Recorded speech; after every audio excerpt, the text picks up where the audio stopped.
صل على سيدنا ومولانا محمد وعلى سيدنا علي وسيدتنا فاطمة وسيدتنا زينب وسيدنا حسن وسيدنا حسين وعلى آله وصحبه وبارك وسلم.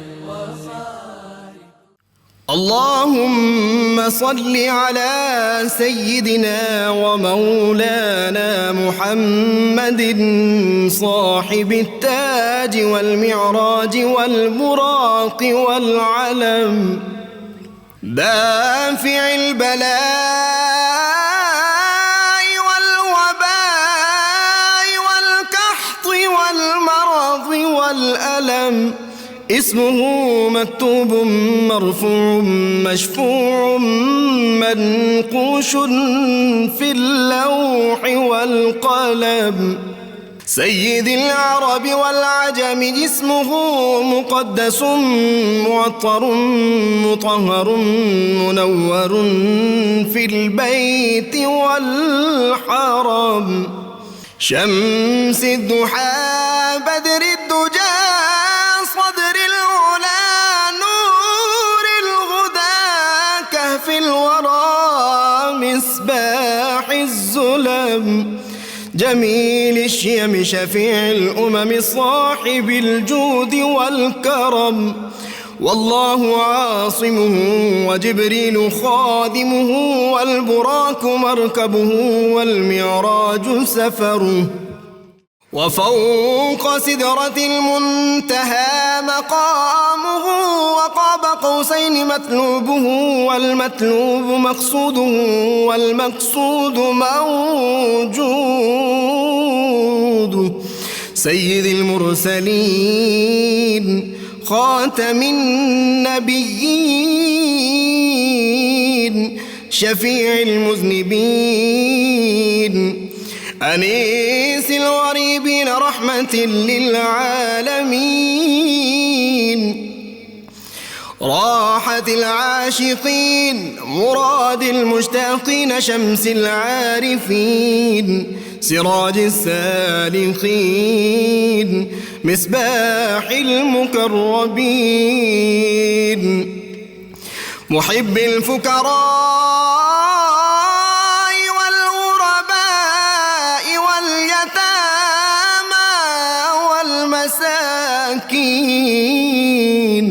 سيد الثقلين نبي الحرمين إمام القبلتين وسيلتنا في الدارين صاحب قاب قوسين محبوب رب المشرقين ورب المغربين جد الحسن والحسين مولانا ومولى الثقلين سيدنا أبي القاسم محمد بن عبد الله نور من نور الله يا أيها المشتاقون بنور جماله بلغ العلا بكماله كشف الدجى بجماله حصنت جميع خصاله صلوا عليه وآله وأصحابه وسلموا تسليما اللهم صل على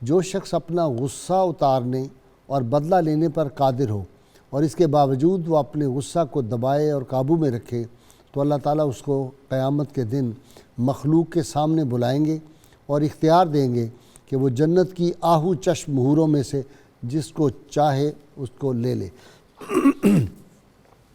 ناظرین کرام، سید عالمین صلی اللہ علیہ وسلم نے حیات انسانی کا کون سا گوشہ ہے جس میں ہماری رہنمائی نہیں فرمائی؟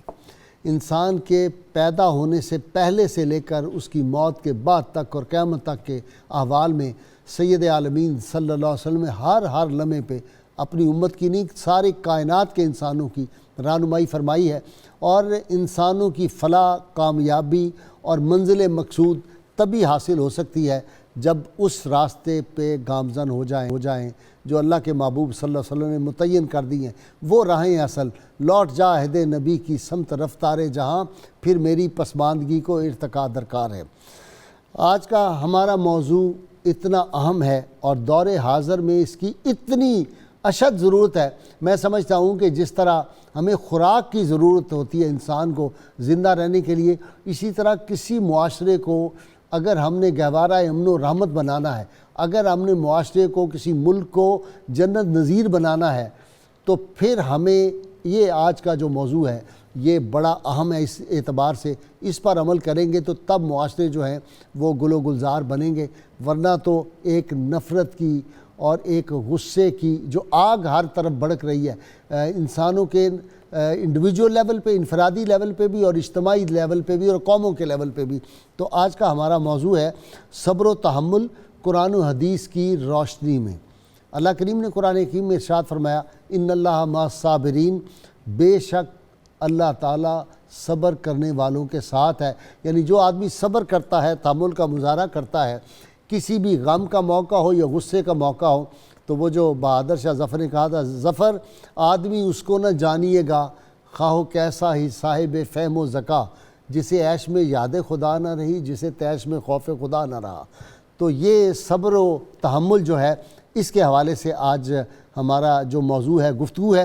میں ایک بات عرض کر دوں کہ نبی کریم صلی اللہ علیہ وسلم نے اپنی پوری حیات پاک میں کسی شخص سے، ظاہری حیات میں کسی شخص سے ذاتی انتقام نہیں لیا، اور اس کا ثبوت ساری سیرت پاک صلی اللہ علیہ وسلم کے جتنے واقعات ہمیں ملتے ہیں ان میں ہمیں نظر آتا ہے۔ سیدنا ابو ہریرہ رضی اللہ تعالیٰ عنہ اور دیگر صحابہ بھی اس کے راوی ہیں۔ آپ صلی اللہ علیہ وسلم نے فرمایا کہ موسیٰ علیہ السلام نے، اللہ کے جلیل القدر پیغمبر نے، ایک دن اللہ تعالیٰ سے پوچھا، یا اللہ تیرے بندوں میں کون بندہ تجھے سب سے زیادہ پیارا ہے؟ اللہ کریم نے فرمایا، جو بندہ انتقامی کارروائی کی قدرت رکھتا ہو اور اس کے باوجود لوگوں کو معاف کر دے، تو وہ آدمی جو ہے وہ مجھے سب سے پیارا ہے۔ ناظرین کرام، ہم دیکھتے ہیں نبی عالمین صلی اللہ علیہ وسلم نے کن کن لوگوں کو معاف نہیں کر دیا۔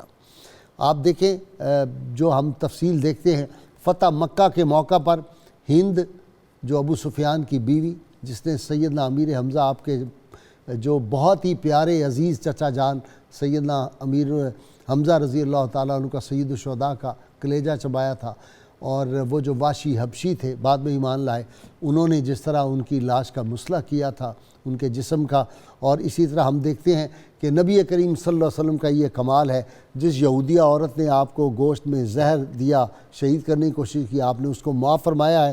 آپ صلی اللہ علیہ وسلم نے غوث بن حارث، جس نے جو آپ صلی اللہ علیہ وسلم کو شہید کرنے کی نیت سے آیا تھا، پکڑا گیا، اس کے باوجود آپ نے اس کو معاف کر دیا، اور پھر سراقہ کو کنگن پہنانے کی بشارت دے دی جاتی ہے، اور پھر سیدنا عمر اس کو پہناتے ہیں۔ پھر ہم دیکھتے ہیں کہ احد کے میدان میں اور طائف کے میدان میں بھی ان دشمنوں کے لیے آپ بد دعا نہیں کرتے، صبر کرتے ہیں، بلکہ ان کے لیے دعا کرتے ہیں۔ وہ حفیظ جلندری نے کہا تھا، سلام اس پر کہ جس نے بے کسوں کی دستگیری کی، سلام اس پر کہ جس نے بادشاہی میں فقیری کی، سلام اس پر کہ جس نے خون کے پیاسوں کو قبائیں دیں، اور سلام اس پر کہ جس نے گالیاں سن کر دعائیں دیں۔ تو آپ صلی اللہ علیہ وسلم نے جس طرح اپنے دشمنوں کو معاف کیا، یہ کوئی کر سکتا ہے؟ یعنی وہ جو حبار بن اسود، جس نے سیدہ زینب آپ صلی اللہ علیہ وسلم کی صاحبزادی کو جو تھا زخمی کیا تھا، اور اسی زخم کی وجہ سے ہجرت کے دوران پھر وہ جب مدینہ پہنچی تو ان کا وصال پاک ہو گیا، ان کی شہادت ہو گئی تھی۔ ایسے لوگوں کو بھی آپ صلی اللہ علیہ وسلم معاف کر دیا۔ اکرمہ بن ابو جہل جو تھے ان کو معاف کر دیا، اور بڑے بڑے جو شعراء آپ کے خلاف لکھتے تھے ان سب کو معاف کیا۔ یہ ایک لمبی تفصیل ہے۔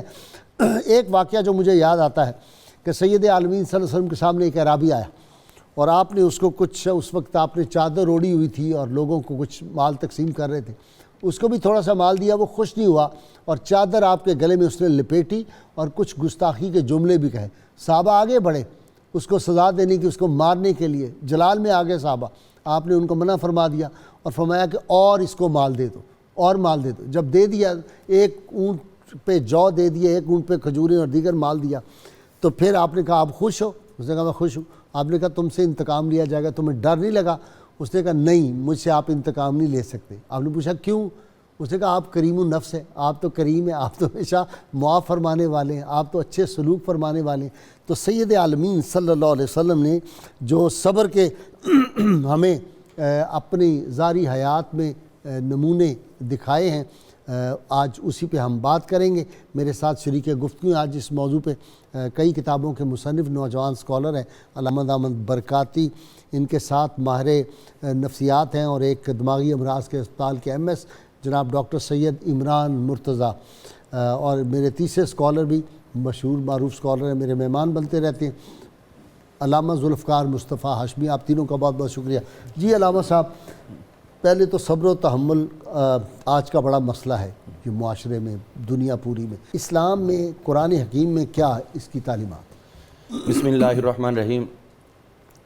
انسان کی جبلت میں یہ چیز داخل ہے اور شامل ہے کہ انسان کو بعض امور پر غصہ آ جاتا ہے، لیکن اس کے لیے کچھ لیمٹس ہیں۔ اگر ان حدود کو انسان کراس کرے گا تو بعض دفعہ وہ درجۂ انسانیت سے بھی گر جاتا ہے، اور اس کے جو اپوزٹ لفظ ہے وہ ہے صبر اور حلم، برداشت کرنا، غصہ کو پی جانا۔ قرآن مجید فرقان حمید میں اللہ تعالیٰ نے لفظ صبر اور اس کے اشتقاق جتنے بھی ہیں 103 مرتبہ ذکر فرمایا ہے۔ صبر کرنے کا حکم قرآن میں 103 مرتبہ آیا ہے۔ اللہ، اس سے اس کی اہمیت اور افادیت کو سمجھ لینا چاہیے۔ اور دوسری چیز ہے اس کے ساتھ، یہ تو نماز سے بھی زیادہ دفعہ پھر آیا جی، ذکر اس کا۔ دوسری چیز اس میں یہ ہے کہ برداشت کرنا، بردباری اختیار کرنا۔ الحلیم اللہ تعالیٰ کے اسماء الحسنہ میں سے ایک نام ہے، اور یہ قرآن مجید میں 21 مرتبہ اللہ تعالیٰ نے ذکر فرمایا ہے۔ اور حضور صلی اللہ علیہ وسلم فرماتے ہیں کہ اللہ تعالیٰ سے بڑھ کر کوئی صبر کرنے والا ہے ہی نہیں۔ سبحان اللہ۔ یعنی سب سے بڑھ کے صبر اللہ کیسے؟ صحابہ نے عرض کی حضور کیسے؟ تو آپ نے فرمایا کہ دنیا اللہ کا کھاتی ہے، پھر اس کے ساتھ شریک ٹھہراتی ہے، اس کے باوجود اور اس کے باوجود اللہ صبر فرماتا ہے۔ اچھا، تو خلقو باخلاق اللہ، اپنے آپ کو اللہ کے اخلاق میں ڈھالو۔ یہ اللہ تعالیٰ نے جو معاملات انسان کو ودیت فرمائے ان میں برداشت کا جو اجر ہے، حضور فرماتے ہیں الحلیم و سید فی الدنیا والآخرہ، بردبار انسان دنیا میں بھی سردار ہوتا ہے، آخرت میں بھی سردار ہوگا۔ ایک شعر بڑا خوبصورت ایک آدمی نے کہا تھا، کسی نے کہا تھا نا کہ ایک فرصت گناہ ملی اور وہ بھی 4 دن، دیکھے ہیں ہم نے حوصلے پروردگار کے، نعوذ باللہ۔ اس کے جواب میں ایک آپ جیسے ملنگ نے بھی شعر کہا، اس نے کہا خود اپنے منکروں کی بھی کرتا ہے پرورش، دیکھے ہیں ہم نے حوصلے پروردگار کے۔ سبحان اللہ، کیا بات۔ تو واللہ غفور حلیم، اللہ تعالیٰ بار بار یہ لفظ استعمال فرماتا ہے، میں بخشنے والا بھی ہوں اور بردبار بھی ہوں، برداشت کرنے والا۔ اور برداشت کیا چیز ہے انسان کے لیے؟ برداشت کا لفظی معنی ہے کسی چیز کو نئے سرے سے پیدا کرنا، ٹھیک، زمین سے نیا پودا نکلنا۔ ٹھیک، تو انسان جب کسی کا ستم، کسی کی ظلم کو جب وہ برداشت کرتا ہے، لفظ ہم کہتے ہیں برداشت کر گیا، مطلب کہ اس نے اپنے اندر سے نیکی خود پیدا کرنی شروع کر دی۔ اور سب سے بڑی برداشت حضور صلی اللہ علیہ وسلم کی ذات مقدسہ ہے۔ آپ نے پچھلے ایک پروگرام میں فرمایا تھا کہ وہ جنہوں نے نئے آئیڈیاز لے کر تمام مذاہب سے ایک نیا مذہب تیار کیا تھا، تو اس کی ایک ناکامی کی سب سے بڑی وجہ یہ تھی کہ جو باتیں تھیں ان کے پیچھے شخصیت نہیں تھی۔ تو حضور صلی اللہ علیہ وسلم نے جو یہاں پر عمل فرمایا ہے وہ بذات خود بدرجہ اتم اپنے کردار کے ساتھ مسلسل 63 برس ظاہر فرمایا۔ اور آپ اس میں یہ دیکھیے، حضرت سیدنا سلمان فارسی رضی اللہ عنہ کو جب مدائن کا گورنر بنایا گیا، تو اس وقت آپ عام آج کل کے گورنروں کی طرح تو نہیں تھے نا کہ ہمارے لیے پروٹوکول ہو یہ وہ، آپ اسی طرح بازار میں جا رہے تھے، تو ایک شخص نے دیکھا کہ اس نے سمجھا رہت بحث کہ یہ کوئی مزدور ہے، تو اس نے فوری طور پر کہا ادھر آؤ بھائی, ادھر آؤ, یہ سامان اٹھاؤ, یہ سامان اٹھاؤ, اور آپ نے اٹھا لیا. جیسے ہی آپ آگے چلے, حالانکہ گورنر غصہ اور یہ سب کچھ تھا, لیکن اٹھا لیا. اور اس کے بعد جب آگے بڑے لوگ کہہ رہے ہیں امیر السلام علیکم, امیر السلام, اس نے جب دیکھا تو گھبرا گیا, یہ کون ہے؟ انہوں نے کہا تمہیں نہیں پتا, یہ حضرت سلمان فارسی مدائن کے گورنر ہے. اور مدائن کا مطلب صرف ایک شہر نہیں ہے, وہ پوری ایران کی اسٹیٹ تھی, پوری اسٹیٹ تھی, پوری اس اسٹیٹ کے آپ سربراہ تھے. اور جیسے ہی اس نے محسوس کیا تو وہ تو انتہائی شرمندہ ہو گیا اور ڈر بھی گیا, ڈرنا شروع ہو گیا, پتہ نہیں میرے ساتھ کیا ہوگا. تو حضرت سلمان فارسی نے فرمایا کوئی بات نہیں, جہاں تم نے مجھے کہا ہے میں وہیں چھوڑ کے آؤں گا.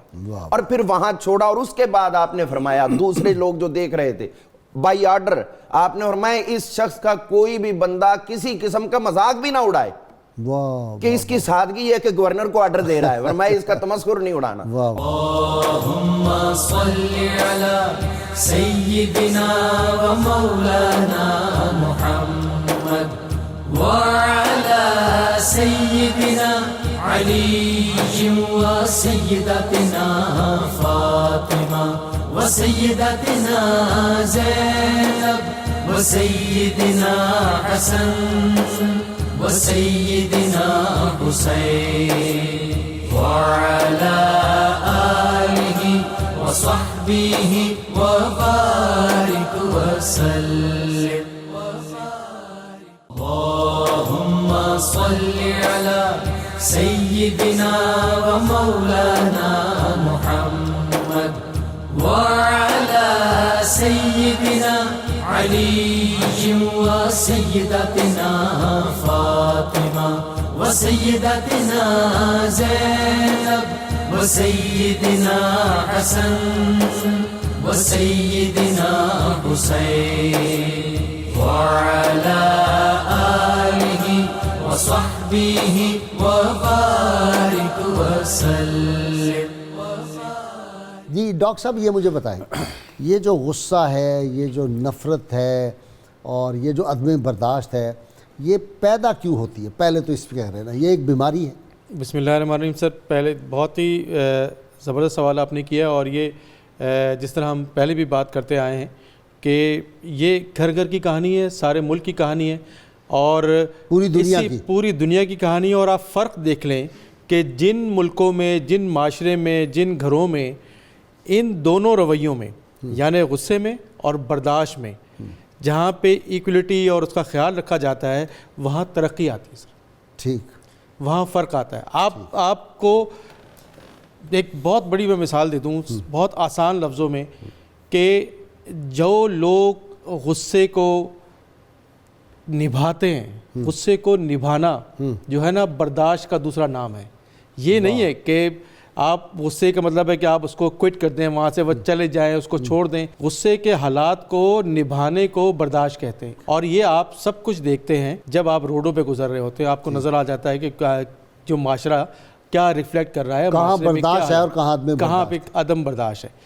اچھا, آپ کا جو کوشچن ہے کہ جب غصہ ہوتا کیوں ہے, غصہ سر ہوتا اس وجہ سے ہے کہ جب ہم, ایک تو یہ ہے کہ غصہ ایک نارمل بیہیویئر بھی ہے, ایک نارمل رویہ ہے کہ اگر کوئی غلط کام ہو جاتا ہے تو اس پہ غصہ کرنا چاہیے. مطلب خدا نہ خواستہ کوئی آپ کا امپلائی یا آپ کا دوست یا رشتہ دار کو ایسا غلط کام کرتا ہے تو غصہ کرنا چاہیے, جو ایک نارمل اس کو تنبیہ ہوتی ہے. اس کا افیکٹ اس کی پوری لائف پہ نہیں آتا, اس کو سجنش ہوتی ہے کہ بھئی تم ٹھیک کر لو اس چیز کو. لیکن اگر غصہ ایسا ہو جائے کہ جس سے اس کی زندگی کے دوسرے معاملات خراب ہونے لگیں تو وہ نقصان دہ, اپنے بھی اور دوسرے کے بھی. اچھا, اس میں خالی یہ نہیں ہوتا کہ اس کے اوپر نقصان ہو رہا ہے, سب سے زیادہ نقصان جو ہوتا ہے کسی بھی چیز کا ڈائریکٹلی آپ کے اوپر ہوتا ہے, اپنی شخصیت پہ, جسمانی طور پہ اور نفسیاتی طور پہ. اچھا, اور اس کی وجہ میں آپ کو بتاؤں, جب غصہ بہت زیادہ جب ناقابل برداشت ہو جاتا ہے تو آپ ایسے فیصلے کرتے ہیں کہ جس میں بعد میں پھر آپ کو شرمندگی ہوتی ہے, بعد میں شرمندگی ہوتی ہے. اور آپ کی سائیکولوجیکلی طور پہ جو سب سے بڑا افیکٹ آ رہا ہوتا ہے آپ کے اوپر, جب آپ غصہ کرتے ہیں تو آپ کے ایسے ہارمون نکلتے ہیں جو ایڈرینلن کہا جاتا ہے, جو آپ کے دل میں اور دماغ کو بہت تیزی سے چلاتے ہیں, اور جس کی وجہ سے نقصان ہو سکتا ہے آپ کو جسمانی طور پہ بھی. یعنی ہارٹ اٹیک ہو سکتا ہے, اور آپ کے سامنے برین ہیمریج ہو جاتے ہیں, ہارٹ اٹیک ہوتا ہے. اور بہت غم غصے کا جو ہے وہ جب مظاہرہ کر رہے ہوتے ہیں, اور آپ دیکھیے اس کے بعد بعض دفعہ ہم ایسے غصہ کرتے ہیں کہ جس کے بعد ایسی شرمندگی ہوتی ہے کہ الٹا ہم اس کو ڈبل اور غلط اس کی سپورٹ کرتے ہیں اور غلط اس کا خیال کرتے ہیں. پھر ریئیکشنری ایک وشس سرکل ہے جس میں ہم گزر رہے ہوتے ہیں. ٹھیک ہے. تو جو ایک سچویشن کو سمجھداری سے ڈیل کرنا ہی جو ہے وہ ایک کامیاب شخص کی نشانی ہے. ٹھیک ہے, اس حالات سے. اچھا جی یہ صاحب یہ دیکھیں, اکثر پہلے زمانے میں اتنی طلاقیں نہیں ہوتی تھی, آج سے 20-25 برس پہلے بھی. اب ریشو بے انتہا بڑھ گئی ہے طلاقوں کی. مجھے یاد آتا ہے حضور صلی اللہ علیہ وسلم کی حدیث پاک ہے, آپ نے فرمایا جو شخص اپنی بیوی کی بد زبانی پر صبر سے کام لے گا اس کو حضرت ایوب علیہ السلام کے برابر صبر ملے گا اور اس کو اجر ملے گا. یہ کتنی بڑی بات ہے جی. بالکل ایسے ہی ہے. بسم اللہ الرحمن الرحیم. قبلہ غازی صاحب, یہ معاشرتی رویے جو ہیں اس میں اعتدال ہمارے ہاں بالکل نہ ہونے کے برابر رہ گیا, اور افراط و تفریط کا ہم لوگ بہت زیادہ شکار ہو گئے. کہیں تو بالکل ہی کہہ لیجیے کہ ایسی صورتحال ہے کہ سب کچھ ہی بس گوارا ہے, اور کہیں جو ہے وہ بالکل کچھ بھی گوارا نہیں ہے. تو یہ دونوں چیزیں اسلام سے نہیں ہیں, مطلب کچھ اعتدال کا نام جو ہے وہ مذہب ہے اور اسلام ہے. آپ بات کر رہے ہیں مطلب طلاقوں کی ریشو کے حوالے سے. میں کریم آقا صلی اللہ علیہ وسلم کی ایک حدیث پاک یہاں پر پیش کرنا چاہوں گا. نبی رحمت شفیع امت صلی اللہ تعالیٰ علیہ وسلم نے ارشاد فرمایا کہ مسلمان کو تھکاوٹ سے, بیماری سے یا کسی اور نقصان کے سبب سے جو مصیبت پہنچتی ہے اس پر جب وہ صبر کرتا ہے اللہ تبارک و تعالیٰ اس کی مغفرت فرما دیتا ہے. ہمارے ہاں یہ ہوتا ہے کہ کاروبار میں نقصان ہو گیا, دن بھر مطلب بہت زیادہ کام کرنا پڑا, تھکے ہارے جب گھر آئے تو وہ کہہ لیں کہ ہم گھر آ کے آسمان سر پہ اٹھا لیتے ہیں کہ میں تو بہت مطلب مصیبت میں رہا ہوں, بہت میں نے اذیت اٹھائی, میں نے یہ ہو گیا, میں ٹریفک میں پھنس گیا, مجھے مطلب فلاں لاس ہو گیا. اب وہ آ کے گھر میں مطلب ہمارا رویہ اتنا تشدد پسندانہ ہو جاتا ہے کہ گھر کا پورا ماحول جو ہے وہ ہم برباد کر دیتے ہیں. اگر ہم اعتدال کے رویے اپنائیں, اور یہ پیارے کریم آقا صلی اللہ علیہ وسلم کی تعلیمات مقدسہ سے دوری کا نتیجہ ہے. سیدنا عبداللہ ابن عباس رضی اللہ تعالیٰ سے مروی ایک حدیث پاک مجھے یاد آتی ہے. پیارے آقا صلی اللہ علیہ وسلم نے ارشاد فرمایا کہ کل بروز قیامت شہداء کو بلایا جائے گا میزان عمل پر, اور ان کے لیے میزان عمل قائم کیا جائے گا, ان کے اعمال تولے جائیں گے. اس کے بعد صدقہ دینے والوں کو بلایا جائے گا, ان کے لیے میزان عمل قائم کیا جائے گا, ان کے اعمال تولے جائیں گے اور اس کے مطابق ان کے ساتھ معاملہ کیا جائے گا. اس کے بعد مصیبتوں پر صبر کرنے والوں کو بلایا جائے گا, لیکن ان کے لیے کوئی میزان قائم نہیں کیا جائے گا, اور ان پر اللہ تبارک و تعالیٰ صبر کرنے کے سبب سے ان کو اجر کے پیمانے بھر بھر کر عطا فرمائے گا. سبحان اللہ. اور وہاں جب ان پر اجر کی برکھا برس رہی ہوگی, ایک موسلادھار فوار میں ہوں گے, تو اس وقت جو ہے وہ لوگ کہ جو دنیا میں بہت زیادہ عیش میں رہے, بہت زیادہ عافیت میں رہے, کسی قسم کی ان کو کوئی مصیبت نہیں پہنچی اور صبر کا موقع ہی نہ مل سکا, تو وہ یہ خواہش کریں گے, مجموع الزوائد کی روایت ہے, یہ خواہش کریں گے, طبرانی میں بھی ہے, کہ ہمیں اے کاش دنیا میں ہمارے بدنوں کو کینچیوں سے کتر دیا جاتا, اور آج ہم اس جگہ پر آ کر اس مصیبت کے پہنچنے کا اجر پا رہے ہوتے. تو یہ بشارتیں, یہ خوشخبریاں, یہ عنایتیں, یہ مجدے پیارے آقا صلی اللہ علیہ وسلم کے حدیث پاک ہے.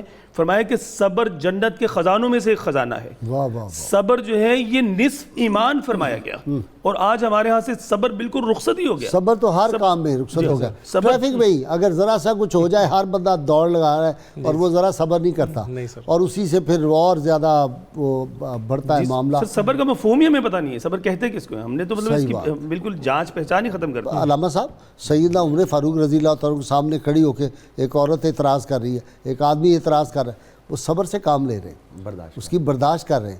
جی, یہ غضب جو ہے نا جی, اس کی کیفیت یہ ہوتی ہے کہ یہ آگ سے ہے, اور انسان اگرچہ آگ سے مرکب ہے, 4 اشیاء میں سے ایک عنصر جو ہے وہ آگ ہے, لیکن جب کوئی بھی چیز اپنی حدود سے تجاوز کرتی تو دوسری کے لیے وہ نقصان دہ ہو جاتی. اگر غضب شیطان سے ہے جی, غصہ سرکار نے فرمایا شیطان سے, بالکل شیطان سے ہے. اور اس میں حضور صلی اللہ علیہ وسلم فرمایا لیس الشدید بالسرعہ, طاقتور وہ نہیں جو دوسروں کو پچھاڑ دیتا ہے, بلکہ طاقتور وہ ہے جو اپنے غصے کو کنٹرول کر لیتا ہے. حضور صلی اللہ علیہ وسلم نے اس بارے میں ہماری بھرپور طور پر پریکٹیکلی بھی رہنمائی فرمائی, اور صحابہ اکرام کو بھی درس دیا. حضرت عبداللہ بن عمر رضی اللہ عنہ جو حضور صلی اللہ علیہ وسلم کی باتیں لکھا کرتے تھے, تو کسی نے منع کر دی کہ حضور کبھی غصے میں ہوتے ہیں اور کبھی خوشی میں ہوتے ہیں, تو بہت زیادہ غصہ ہو تو بھی آدمی کے منہ سے باتیں ایسی ویسی نکل سکتی ہیں, اور اگر بہت زیادہ خوشی ہو تو بھی, تو لہٰذا ہر بات نہ لکھا کرو. جب وہ لکھنے سے رک گئے تو حضور نے فرمایا تم لکھتے کیوں نہیں ہو؟ عرض کی حضور لوگوں نے مجھے یہ کہا ہے.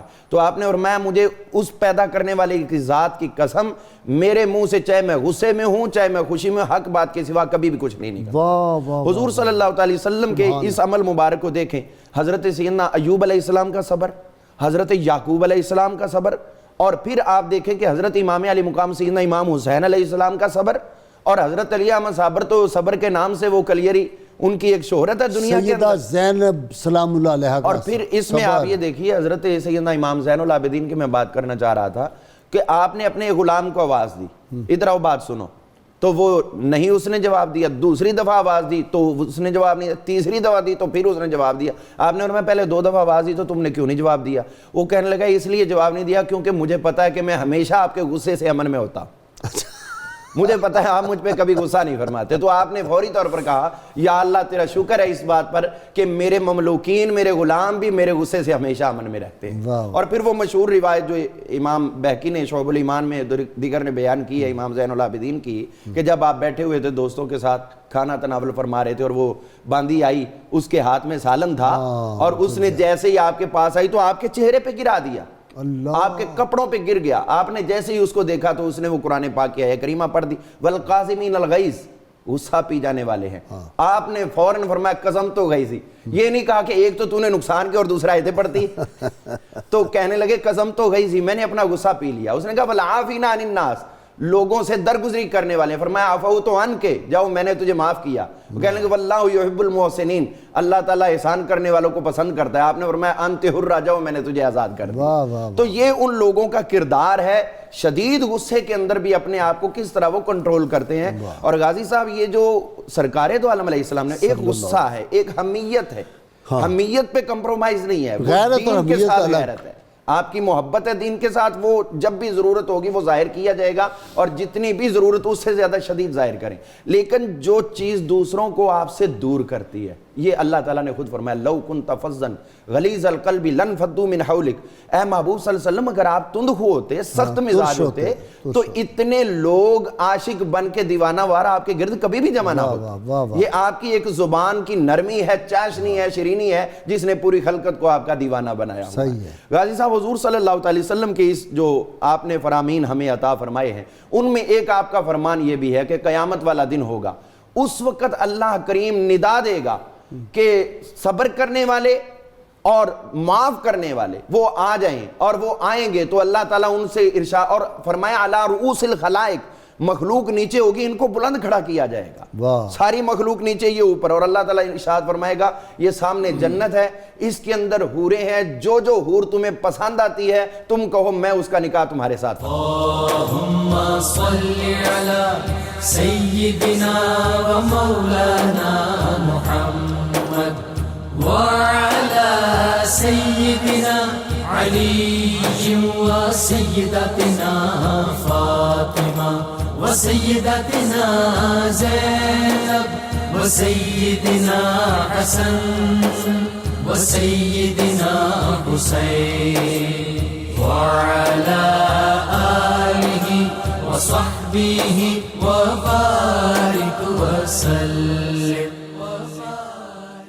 اللهم صل على سيدنا ومولانا محمد وعلى سيدنا علي وسيدتنا فاطمة وسيدتنا زينب وسيدنا حسن وسيدنا حسين وعلى آله وصحبه وبارك وسلم.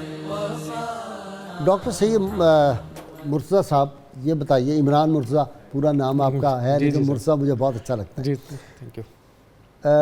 معاشی مسائل ہوتے ہیں لوگوں کے، دفتروں میں مسائل ہیں، باہر کاروباری دنیا میں ایک تلخ ماحول ہوتا ہے، سارا دن آدمی تھک جاتا ہے، اس کی وجہ سے بھی ایک غصے کی کیفیت پیدا ہوتی ہے، اور یہ ایک بیماری کی شکل میں پھر یہ ڈیولپ بھی کر جاتی ہے. ہر بندے کو جو سمجھدار اس کو پتہ ہے کہ غصہ بری چیز ہے، اس کے باوجود یہ آتا ہے. آپ کو طریقہ بتائیں کہ آدمی کو غصہ آئے، اس کو جو ہی فیل ہو تو اس کا طریقہ کیا ہے دبانے کا، میڈیکلی بتائیں. بڑی آپ نے زبردست کویشچن کیا. ایک طرف تو مسئلہ ایسا ہی ہے. اچھا میں سر تھوڑا سا ایکسپیرینسز کے بارے میں بات کرنا ضرور چاہوں گا، کیونکہ ہم سالوں سے میرا یہ ایکسپیرینس رہا ہے کہ ہم پیشنٹ کو ڈیل کرتے ہیں، اور میں نے عموماً یہ دیکھا ہے کہ جو مریض ہیں جب میرے پاس وہ آتے ہیں تو پتہ یہ چلتا ہے کہ زیادہ تر اپنی فیملی کے اوپر ہی زیادہ غصہ نکلتا ہے. اچھا میں ان سے بڑا کویشچن کرتا ہوں کہ بھائی تم نے کبھی کسی پولیس والے پہ غصہ کیا ہے, خاص طور پہ بیویوں سے یا شوہروں سے, یا کسی جو فوجی کھڑا ہوا ہے اس سے غصہ کیا؟ تو کبھی نہیں کیا ہوتا. کیا کبھی اپنے باس پہ کیا ہے؟ کبھی نہیں کیا ہوتا. عموماً غصہ نکلتا ہی اپنے سے کمزور پہ ہے, ٹھیک, اپنے ساتھیوں پہ یا اپنے سے نیچے سب آرڈینیٹ اپنے رشتہ داروں پہ, جو بیچارے مظلوم غریب ٹائپ کے لوگ ہوتے ہیں. اچھا سر, مجھے ایک بات کا پتہ ہے کہ جتنی بڑی جس کی پوزیشن ہے اس کو اتنا ہی ہمبل ہونا چاہیے. اچھا واہ کیا بات کی آپ. جی سر, جتنی بڑی پوزیشن دی گئی ہے اللہ میاں نے آپ کو, اتنا ہی ظرف, اتنا ہی آپ کو ہمبل اور ڈاؤن ٹو ارتھ ہونا چاہیے. آپ کی زبان سے اس طرح کی باتیں نکلنی چاہیے. ابھی آپ نے مملکت کی بات کی ہے, تو جب آپ کی پوزیشن بہت بڑی ہو گئی ہے تو آپ کی زبان سے وہ بات نہیں نکلنا چاہیے. آپ کے ایکشنز, آپ کے جو عمل ہے وہ بتانے چاہیے کہ آپ نے کیا فیصلے کیے ہیں. تو غصہ وہاں پہ بھی آنا ہوتا ہے. اچھا جو میں نے سر ایکسپیرینس ہے میرا کہ بہت چھوٹی چھوٹی ایسی باتیں کہ جس پہ غصہ کر کے اپنی زندگیاں تباہ اور برباد پوری فیملی کی کر دیتے ہیں. بہت اچھے. تو جو یہ معاف کرنے کا ایلیمنٹ ہے نا, وہ ایک بہت زبردست عمل ہے. ڈاکٹر صاحب ہمارے یہاں اولیاء نے نا بڑی اچھی بات کی, اکثر اولیاء کے اقوال میں نے پڑھے, اس کا جس یہ ہے وہ کہتے ہیں کہ جو شخص مثلا خاوند اپنی بیوی کی کوئی غلط باتیں جو ہے وہ اگر وہ برداشت کرتا ہے تو کہتے ہیں کہ میدان جہاد کا جو غازی یا مجاہدہ اس کا اللہ تعالیٰ اس کو رتبہ عطا کر دیتا ہے. سر اگر آدمی یہ سوچے پازیٹیولی کہ چلو ابھی برداشت, چپ کر جائے. نہیں سر, میں ہمیشہ لوگوں سے ایک سجیسٹ کرتا ہوں, میں کہتا ہوں یہ جو آپ نے لڑائی کی اس کا کوئی فائدہ ہوا؟ آپ نے کوئی غلط بات کی, آپ نے کوئی بری بات کی, اس کا اگر تو فائدہ ہوا پھر اور کریں. اگر دیکھتے ہیں کہ اس کا نقصان ہے, یہ بڑی عجیب بات. اچھا میں نے سر ایک خاتون آپ تھی, کوئی بتانے لگے تھے بات. جی سر, میں وہی ایک خاتون کی بات کر رہا ہوں. تو وہ ان کی 50 سالہ زندگی گزری, تو انہوں نے, ہم نے ان سے پوچھا کہ آپ بڑی دونوں ہیلدی لائف ہے میاں بیوی دونوں کی, آپ نے کیسے یہ اتنے, ایک جو CSS آفیسر ہے اور غصے دار آدمی ہے, آپ نے کیسے اتنی خوبصورت لائف, اور آپ دونوں بڑے اسمارٹ لگتے ہیں, اتنے اچھے. وہ بڑی ہنسی, کہتی یہ تو کوئی مشکل کام ہی نہیں. کہتی جب ان کو غصہ آتا تھا تو میں چپ ہو جاتی ہوں. اچھا جب یہ بول رہے ہوتے تھے تو میں جاتی ہوں, نکل کے ایک جوس بنا کے لاتی ہوں. یہ بولتے رہتے ہیں, میں جوس پلاتی ہوں, میں ان کو چائے لا کے دیتی ہوں. تھوڑی دیر کے بعد وہ جو ہے, اچھا میں کبھی بھی اپنی باڈی لینگویج سے, اپنی جسمانی طور پہ یہ نہیں مظاہرہ کر رہی ہوتی کہ تم کو میں سننا نہیں چاہتی, تم کو میں جو ہے ریجیکٹ کر رہی ہوں, یا میں کمرے سے باہر نکل جاؤں, میں کبھی بھی نہیں. جو میں نے پہلے بات کی تھی کہ غصے کو نبھانا برداشت ہے, اس سینیریو کو چھوڑ دینا برداشت نہیں ہے. ٹھیک ٹھیک, یعنی بھاگ جانا. تو جب وہ یہ کر لیتے تھے, پھر تھوڑی دیر کے بعد جب ان کا غصہ کم ہو جاتا تھا تو میں ان کے پاس آ کے بیٹھ جاتی تھی, کوئی اور موضوع بات کرنے لگتی تھی. تو اس سے ہوتا یہ تھا کہ وہ بالکل ہی سینیریو چینج ہو جاتا تھا, اور پھر وہ معافی پہ بیچارے اتر آتے تھے اور معاملات چلتے رہتے. تو آج 50 سال گزر گئے, ہماری خوبصورت زندگی. اچھا جی ہاشمی صاحب, یہ بھی تو عدم برداشت ہی ہے نا ایک طرح سے, صبر نہ کرنے کا. رویوں میں عدم برداشت کا جو ایک تسلسل ہے نا جی, وہ گھروں میں, انسٹیٹیوشنز میں آپ کو مطلب معذرت کے ساتھ کہنا پڑتا ہے محراب و ممبر پہ. میرے منہ سے آپ نے چھین لی یہ بات, میں لفظ کہنے لگا تھا کہ محراب و ممبر کی طرف بھی تو آئی. تو سب جگہ سے جب ایک تسلسل چل رہا ہے تو وہ ظاہر ہے مطلب ہمارا ایک معاشرتی رویہ جو ہے وہ ڈیولپ ہو رہا ہے. قبلہ غازی صاحب, میں ایک تمثیل کے ذریعے سے اس بات کو جو ہے نا وہ تھوڑا سا سم اپ کروں گا. ایک بڑی خوبصورت بات ایک جگہ سننے کو ملی کہ آج ہمارے گھر میں دوپہر کے کھانے کی دہی کھٹی تھی. اگر ہم یہ چاہتے ہیں کہ کل کے کھانے میں دہی کھٹی نہ ہو تو ہمیں کیا کرنا ہوگا کہ ہمیں آج والی کھٹی دہی کو چھوڑ دینا ہوگا اور میٹھی دہی لا کے اس سے دہی بنانا ہوگی تاکہ ہماری کل کی دہی کھٹی نہ ہو. اور اگر ہماری آج کی دہی کو ہم نہیں چھوڑیں گے تو کل والی دہی بھی کھٹی ہو جائے گی. ٹھیک کہا کہ ایسے ہی انسان کا اپنا رویہ ہے, اس کے اندر کبھی کھٹاس آ جاتی ہے.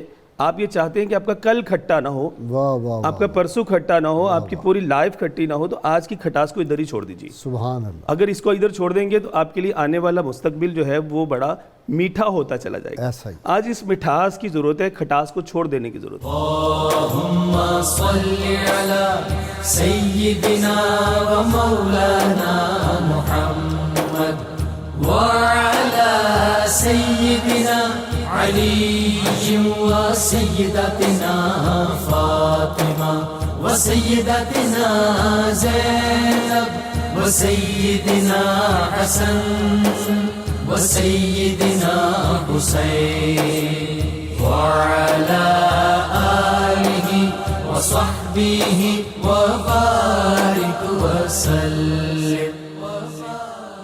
اللهم صل على سيدنا ومولانا محمد وعلى سيدنا علي وسيدتنا فاطمة وسيدتنا زينب وسيدنا حسن وسيدنا حسين وعلى آله وصحبه وبارك وسلم. علامہ صاحب، اور لمحہ ہوتا ہے ایک، ہاں جی، وہ جو حدیث پاک ہے نا کہ کھڑا ہو تو بیٹھ جائے، بیٹھا ہو تو لیٹ جائے اور پانی پی لے، تو واقعی وہ ایک لمحہ ہوتا ہے، اگر وہ لمحہ موجود گزر گیا تو آدمی بچ جاتا ہے اس سے. ہاں جی، اس پہ میں ایک دو باتیں عرض کرنا چاہوں گا. ان میں سے پہلے تو بات جو آپ نے فرمائی کہ ایک لمحہ ہوتا ہے. حضرت سیدنا نظام الدین اولیاء محبوب الہی رحمۃ اللہ علیہ آپ تشریف فرما تھے اپنے حجرہ مبارکہ میں، تو کئی لوگ بیٹھے تھے، تو دور سے ایک شخص اونچی آواز میں بڑا غصے میں گالیاں بولتا آ رہا ہے آپ کی طرف، اور یوں ہے کہ بھی آپ کو آ کے ابھی مار دے گا. تو آپ کی نظر پڑی دور سے اور اس کی آواز بھی آئی. آپ نے پاس بیٹھوں کو فرمایا چلو دروازہ بند کر دو. انہوں نے دروازہ بند کر دیا. حضرت یہ کیا ایک بندہ، ہم اس کو پکڑ کے فرمایا نہیں آرام سے بیٹھو، دروازہ بند کر دو. وہ باہر بولتا رہا، کچھ وقت گزرا، اس کے بعد آپ نے فرمایا دروازہ کھول دو. تو کہنے لگے بھی ابھی تو وہ بول رہا ہے. فرمایا نہیں، غصے کا ایک وقت ہوتا ہے جب وہ گزر جائے تو پھر وہ نہیں رہتا. فرمایا اس کا وہ گزر چکا ہے، چلو دروازہ سبحان کھول دو. اللہ سبحان اللہ. تو اب اس میں آپ یہ دیکھیے کہ کتنا بڑا ہمارے لیے سبق ہے. اور پھر جو بخاری شریف کے اندر حدیث پاک ہے، حضور صلی اللہ علیہ وسلم نے، آپ تشریف فرما تھے، دور دو شخص کھڑے آپس میں جھگڑ رہے تھے، تو ایک نے دوسرے کو گالی دے دی. تو حضور صلی اللہ علیہ وسلم نے دوسرے کے جواب دینے سے پہلے ارشاد فرمایا، آپ نے فرمایا کہ میں ایک ایسا جملہ جانتا ہوں جو اگر کہہ دیا جائے تو پھر اس کے بعد غصہ نہیں رہتا. تو انہوں نے عرض کیا حضور کون سا ہے؟ تو آپ فرمانے لگے جب تمہیں یہ کیفیت ہو تو اعوذ باللہ من الشیطان الرجیم پڑھ لیا کرو، یہ پڑھو گے تمہارا غصہ ختم ہو جائے گا. تو صحابہ اس کو کہنے لگے سن رہا ہے نا تو، جس کو یعنی غصہ آیا تھا انہوں نے، سن رہا ہے نا تو کہنے لگے حضور کی بات سنی، اب مجھ میں جنون رہا کہاں ہے، آپ کے اس بول نے مجھے نرم کر دیا. اور ابھی جو مدینہ منورہ کی روایت اب بھی ہے کہ جب دو آدمی لڑ رہے ہو تو وہ کہتے ہیں صلی النبی صلی اللہ علیہ وسلم، صلی النبی، تو ایک دم بندے کو غصہ ٹھنڈا ہو جاتا ہے. سرکار کی محبت کے وہ پرتو دل میں پھر اٹھ پڑتے ہیں نا جی. تو ابھی جو ڈاکٹر صاحب نے بات کی کہ دوسرا اس کو سمجھا دے. ایک موقع پر ایسا ہوا، حضرت امام محمد بن حنفیہ اور حضرت امام علی مقام سیدنا امام حسین علیہ السلام، ان کے درمیان کسی بات پہ بحث ہوئی. اچھا، تو دونوں جو ہیں وہ پھر الگ الگ ہو گئے. حضرت امام علی مقام اپنے گھر میں، امام محمد بن حنفیہ اپنے گھر میں آ گئے. اور یہاں آ کر امام محمد بن حنفیہ نے تحریر لکھی اور لکھ کے حضرت امام حسین کی طرف روانہ کی. فرمانے لگے تیرے والد اور میرے والد ایک ہی ہیں مولا علی، اس کے بعد ہے میری ماں، وہ بنو حنیف میں سے سب سے معزز ہے، لیکن آپ کی ماں تو پوری کائنات میں سے معزز ہے، لہٰذا اب آپ پہ لازم ہے کہ وہ عزت سنبھالیں اور آ کے مجھے منائیں. واہ واہ واہ واہ، اور امام علی مقام، یہ ڈاکٹر صاحب کی بات، آپ کا عہدہ بڑا، مرتبہ بڑا ہے تو ظرف بھی آپ کا اتنا ہی بڑا ہونا چاہیے بھائی. واہ واہ. تو امام علی مقام امام حسین علیہ السلام وہاں سے فوری آپ نے اپنے نالین پہنے اور اچھا لباس پہنا، سواری پہ بیٹھے اور امام محمد بن حنفیہ کے گھر میں آئے. فرمایا ہاں میرا مرتبہ بڑا ہے تو اب منانا بھی میرے اوپر ہی لازم. تو یہ ایک کیفیت ہوتی ہے کہ جتنا بڑا مرتبہ دے اللہ تعالیٰ اتنا ظرف بھی بڑا ہونا چاہیے. اگر مرتبہ بڑا مل گیا اور ظرف بڑا نہیں ہوا تو وہ بندہ یزید بنتا ہے. واہ واہ. کہہ رہا ہے جوش دریا سے سمندر کا سکوت، جس کا جتنا ظرف ہے اتنا ہی وہ خاموش ہے. تو اسی طرح آپ دیکھیے حضور صلی اللہ علیہ وسلم فرماتے ہیں قیامت والا دن ہوگا، اس وقت ندا دے گا اللہ تعالیٰ، کون ہے وہ شخص جس کا اللہ تعالیٰ پر حق ہے، بخشش کا، مغفرت کا، اجر مجھ پہ لازم ہے، وہ کھڑے ہو جائیں. ندا دی جائے، کوئی نہیں کھڑا ہوگا، تو پھر وہ لوگ کھڑے ہوں گے جو غصہ پی جاتے ہیں. غصہ پینے والے کھڑے ہوں گے، اللہ تعالیٰ 2 دفعہ ان کو جنت میں داخل فرمائے گا، 1 دفعہ نہیں 2 دفعہ. تو یہ ایک غصہ پینے کی کیفیت. اور ایک اور میں بات عرض کرنا چاہوں غصہ ختم کرنے کے لیے، اور وہ یہ ہے کہ جہاں اللہ تعالیٰ نے فرمایا نا وَالْقَاظِمِينَ الْغَيْظَ وَالْعَافِينَ عَنِ النَّاسِ، اس سے پہلے ایک جملہ اور ارشاد فرمایا الَّذِينَ يُنْفِقُونَ فِي السَّرَّاءِ وَالضَّرَّاءِ وَالْقَاظِمِينَ الْغَيْظَ. وہ لوگ صالحین ہیں جو تنگ دستی میں بھی اور خوشحالی میں اللہ کی راہ میں خرچ کرتے ہیں. تو جو آدمی اللہ کی راہ میں دینا شروع کرتا ہے غصہ خود بخود اس کا نیچے آتا ہے. یہ ایک بالکل پکی اور مضبوط بات. ڈاکٹر صاحب وہ کہتے ہیں جنہیں ملا انہیں افتادگی سے اوج ملا، اور انہی نے کھائی ہے ٹھوکر جو سر اٹھا کے چلے. یہ جو غرور اور کبر ہے اس سے بھی ایک جو ہے غصے کی یہ بھی ایک علامت ہے سر. یہ جو غرور اور جو اسے سپیریٹی کمپلیکس جسے عموماً کہا جاتا ہے, یہ تو ایک انفیریٹی کمپلیکس کی اصل نشانی یہی ہے سر. اچھا, اصل میں تو یہ اندر ہوتا کچھ نہیں ہے, جو اندر ہوگا وہی دیں گے نا آپ سر. ٹھیک, یعنی آپ کے جیب میں پیسے ہیں تو آپ پیسے دے سکتے ہیں, اگر خالی جیب ہے تو کیا دیں گے. اگر اندر غرور, تکبر, غصہ ہے وہی آپ دیں گے. کیا آپ اپنے لیے یہ چاہتے ہیں؟ اگر آپ اپنے لیے یہ نہیں چاہتے تو پھر آپ کو وہی کام کرنا چاہیے جو اپنے لیے آپ چاہتے ہیں, دوسروں کے ساتھ وہی کام کریں. واہ واہ واہ واہ, وہ حدیث پاک جی سر, کہ مومن وہ ہے جو اپنے بھائی کے لیے بھی وہی چاہے جو اپنے لیے چاہتا ہے, وہی پسند کرے. جی, اصل میں ہم یہ سمجھتے ہیں کہ یہ ہم کوئی بڑی چیز ہیں, اس وجہ سے ہم یہ سب کچھ کر سکتے ہیں, جبکہ آپ بڑی چیز نہیں ہیں. آپ دیکھیے, میں نے جو آپ کو پہلے بھی مثال دی کہ وہ غبارے کی طرح ہوتے ہیں, ذرا سی بات کرو اٹھا کر کے پھٹ جاتے ہیں, اور اس وجہ سے لوگ ان کے پاس نہیں آتے. جو بزرگ ہوتے ہیں, جو پازیٹیو تھنکر ہوتے ہیں, جو محبت بانٹنے والے لوگ ہوتے ہیں, ان کے ساتھ لوگ چپکے ہوئے ہوتے ہیں, ان کے پاس پاس پاس پاس. علامہ صاحب کیا قربان جائیں سرکار صلی اللہ علیہ وسلم پہ, میرے ماں باپ قربان, ساری کائنات قربان آپ کے جوڑوں پہ. دیکھیں نا کہ مسکرانا بھی جو ہے صدقہ ہے, جی کمال ہے. سلام کرنا سر. اسلام کی تو قبلہ غازی صاحب تعلیمات اتنی خوبصورت ہیں, اور صبر و تحمل کا, بردباری کا جو اسلام پیغام دیتا ہے. حضور صلی اللہ علیہ وسلم کے ابو ہریرہ رضی اللہ عنہ سے مروی حدیث پاک میں یہاں پر کوٹ کرنا چاہوں گا. فرمایا کہ اللہ تعالیٰ مسلمان بندے اور مسلمان بندی, مومن بندے اور مومن بندی کی طرف اللہ تبارک و تعالیٰ مصائب و حوادث بھیجتا ہے, کبھی اس کی جان پر, کبھی اس کے مال پر, کبھی اس کے اہل پر, کبھی اس کی اولاد پر, جس پر وہ صبر کرتا ہے, حتیٰ کہ وہ جب دنیا سے چلا جاتا ہے تو کل بروز قیامت اللہ تبارک و تعالیٰ سے اپنے اس صبر کے سبب سے اس حالت میں ملاقات کرتا ہے کہ اس پر کسی قسم کا کوئی گناہ نہیں ہوتا. یہ صبر کرنا جو ہے یہ ہمارے گناہوں کو مٹانے کا سبب اور سامان ہے, ذریعہ ہے. حضور صلی اللہ علیہ وسلم کی حدیث پاک ہے کہ مومن کو اگر کانٹا بھی چبھتا ہے, اس پر تکلیف پر وہ صبر کرتا ہے, تو اللہ تعالیٰ اس کا بھی اس کو اجر عطا فرماتا ہے کہ اس کے گناہ معاف فرما دیتا ہے. حضرت صفیہ کا دیکھیں نا صبر, اللہ رسول وسلم کی پھوپھی جان سیدنا امیر حمزہ کی جا رہی تھی وہاں پہ ان کے قریب, جس میں عطر کے آپ صلی اللہ علیہ وسلم نے روک دیا, تو صبر کا جی وہ تو کوہ صفا تھی. کہہ رہی ہے کہ نہیں میں تو مبارکباد دینے جا رہی ہوں بھائی جان کو کہ وہ اللہ کی راہ میں شہید ہو گئے. جی اہل اللہ کا یہ طریقہ ہے. صبر سوچ سکتا ہے بندہ جی. میں تو کئی دفعہ کہتا ہوں کہ یہ واقعی ٹھیک ہے کہ ہم بھی ڈسکس کر رہے ہیں کہ معاف کر دینا چاہیے, معاف بندہ کر دیتا ہے, لیکن جس طرح طائف میں پتھر پڑے ہیں اور خون پاک جو ہے وہ قدموں سے, اور وہ جوتے ساتھ وہ جو تھے نالین پاک وہ آپ کے جو پائے اقدس تھے ان کے ساتھ بالکل ایسے ہو گئے تھے, جڑ کے الگ کرنا مشکل ہو رہا تھا. ان کو معاف کرنا, ہند کو معاف کرنا, حبار بن اسود کو معاف کرنا, واشی حبشی کو معاف کرنا, اکرمہ بن ابو جہل کو معاف کرنا, اور وہ کون سے تھی شاعر کعب بن زہیر کو معاف کرنا, یہ سیدہ آمنہ کے لال کرنا تو ہے یہ کہ اختیار ہے سب کچھ کرنے کا, لیکن پھر کچھ نہیں کرنا. ایک تو ہوتا ہے کہ بندہ کچھ کر ہی نہیں پا رہا, کہتا ہے میں نے چلو معاف کیا کوئی بات نہیں ہے. یہاں تو فرشتے حاضر ہو رہے ہیں, جبریل امین حاضر ہو رہے ہیں کہ یا رسول اللہ بتائیں, ہاں جی آپ حکم ارشاد فرمائیں تو ابھی ان کو پہاڑوں میں کچل دیں, لیکن پیارے کریم آقا صلی اللہ علیہ وسلم جو ہے وہ اجازت نہیں دے رہے ہیں.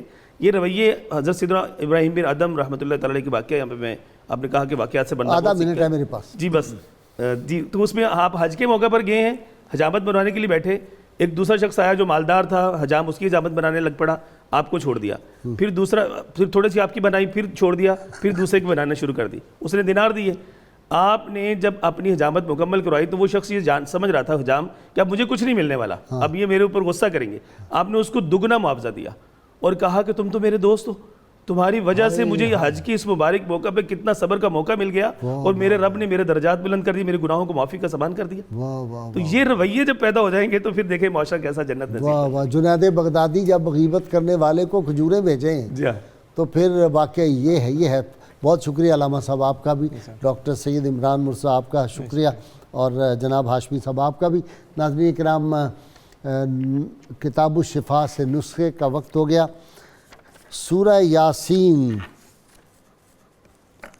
کی فضیلت ہے, جو شخص سورہ یاسین کی تلاوت کا معمول بناتا ہے تو نزع کے وقت تمام تکالیف سے بچ جاتا ہے اور اسے ایمان کی حالت میں موت آتی ہے. شرط یہ اول و آخر 11 مرتبہ کوئی بھی درود پاک جو آپ کو آتا ضرور پڑھیں.